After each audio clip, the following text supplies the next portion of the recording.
Shireman, ISS Program Manager here at the Baikonur Cosmodrome. Kirk, another Soyuz ready to go, another trio of, in this case, very, very experienced crew members headed for the station. How will that experience match the pace of work that will greet them and their other crewmates on board? Well, this will be a great time for the USOS, for NASA and the USOS partners, ESA, CSA, JAXA, because we'll have 4 crew members working on the US segment. So there's a tremendous amount of work to be done, a lot of research going on right now. We have a SpaceX flight coming up here in less than a month, so a tremendous amount of work coming forward, and we'll be glad to have 4 US crew members for the first time ever on board the International Space Station. And in terms of crew complement, what is the importance overall of restoring the station to a full 6-person capability? Yeah, well, the station was built for 6, actually really 7 crew, and our tradition for a number of years has been to have 6 people on board, so we're really happy to be up to the normal complement, and we're looking forward to commercial crew here in the not too distant future where we'll step up to a total of 7 crew members. So big things in store for us here over the next couple of years. I'm always struck by the fact that when a multinational crew launches, it just shows the whole face of what the station program is all about. How important, in terms of the legacy of the space station, is that? You know, it's one of the great things about this program is people from all over the world are participating in the ISS. This flight here will have a U.S. crew member, a crew member from Italy, a crew member from Russia, and so that crew is a microcosm of that. But not only from all the partners have we had crew members, but the researchers have touched over 90 countries around the world. So it really is a global endeavor, and you kind of see that in the faces of the people here ready to support this launch. Can't let you get away without a question about Peggy Whitson, who's in the home stretch of her longer than expected mission. Talk a little bit about the accomplishments and what she has brought to the station during almost 10 months in orbit. Sure. Well, Peggy's an exceptional individual. So Peggy for her recreation, she does more research. So she really has set the bar in terms of the utilization that's been conducted on board the space station.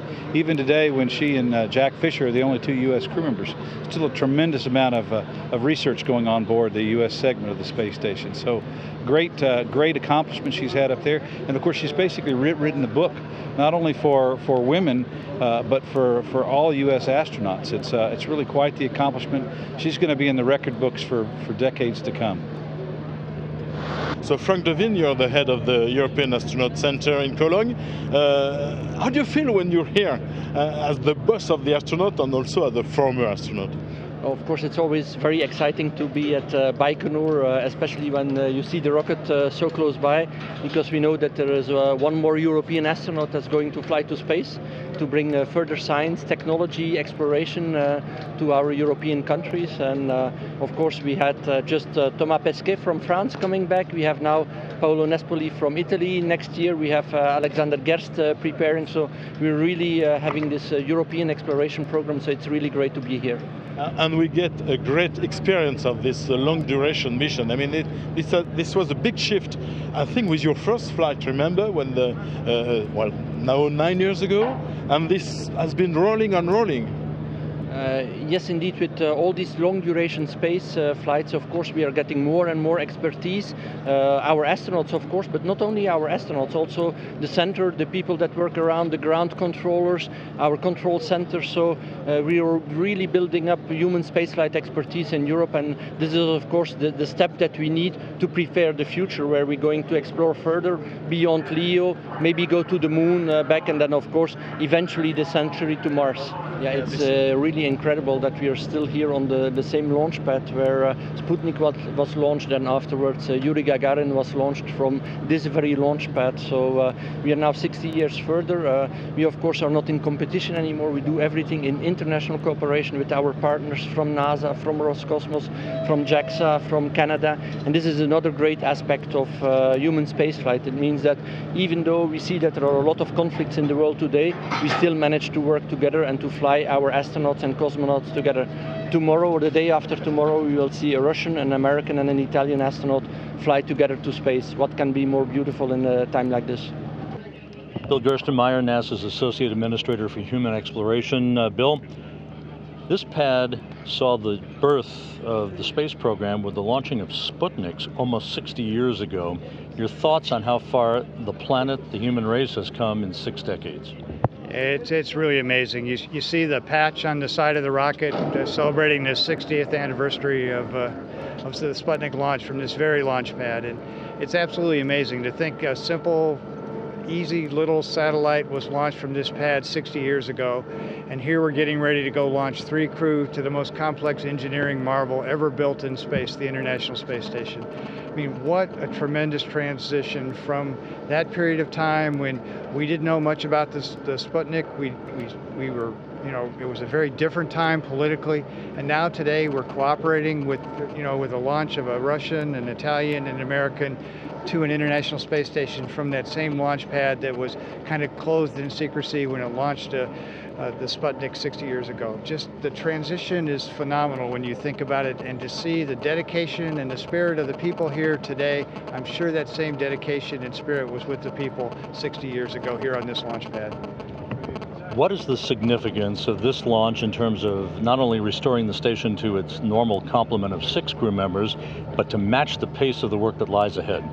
Yeah, I think it's really exciting. We've got a lot of research going on board station, and to get the additional crew members up there, to get the additional hands and eyes and brains to actually go do these experiments is going to be just a tremendous benefit to us. So I'm really looking forward to these 3 crew getting on board station and beginning to dive into that research. So we haven't held back too much. The crew's been tremendously effective on orbit, but to see this big bounce that'll come when we get 3 more will be very exciting. And it's good to see station back at a full complement of 6 crew. And when a 4th U.S. orbital segment crew member gets up there in September, so much the better, right? Yeah, again, you know, it's not intuitive, but you add an additional crew member and effectively we get a 50% increase in crew performance and time on orbit for research. And that's enabled because the crew member doesn't really have to do any maintenance or any other activities on the station. They can be pretty much dedicated just to research activities. So I think, again, what's amazing about station is the hardware is phenomenal. The research equipment that's on orbit is just state-of-the-art. And now we're going to have the hands and eyes and ears that can operate that state-of-the-art research equipment. To see that teaming of that state-of-the-art equipment with the state-of-the-art humans, it's going to be unbelievable the amount of research that comes out of Space Station for the remainder of this year. And finally, we're in the final weeks of Peggy Whitson's long-duration mission, almost 10 months on the station. What is her legacy going to be, not just for the time she's been on orbit since last November, but over the past 2 decades that she's flown? Yeah, again, I think Peggy is a very special person, and the fact that, you know, she began her life as a researcher in human research activities, you know, looking at bone loss and that kind of research. So to start with that science background and then get a chance to become an astronaut and actually go fly is just phenomenal. And Peggy is an inspiration to all of us. She really challenges the ground team. She gets work done much faster. She keeps the on-orbit team marching to a good pace and a good cadence.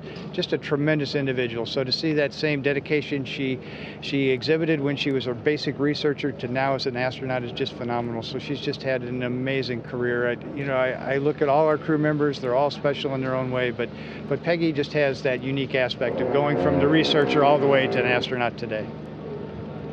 So Sasha Ryabova, you're the wife of Paolo Nespoli. How does it feel to be here next to the rocket that will take him into space tomorrow? It is definitely very exciting. It's kind of bittersweet because we've come through a long training and we really enjoyed it, and we know that this is the last flight for Paolo. But definitely I'm very happy to be there again. I'm also happy to be here with the kids, because last time our elder daughter was very young and she stayed home. Today we came with 2 kids, a 3-year-old Max and 8 years old Sophia, and it's just so much fun for them, and it is very important, I think.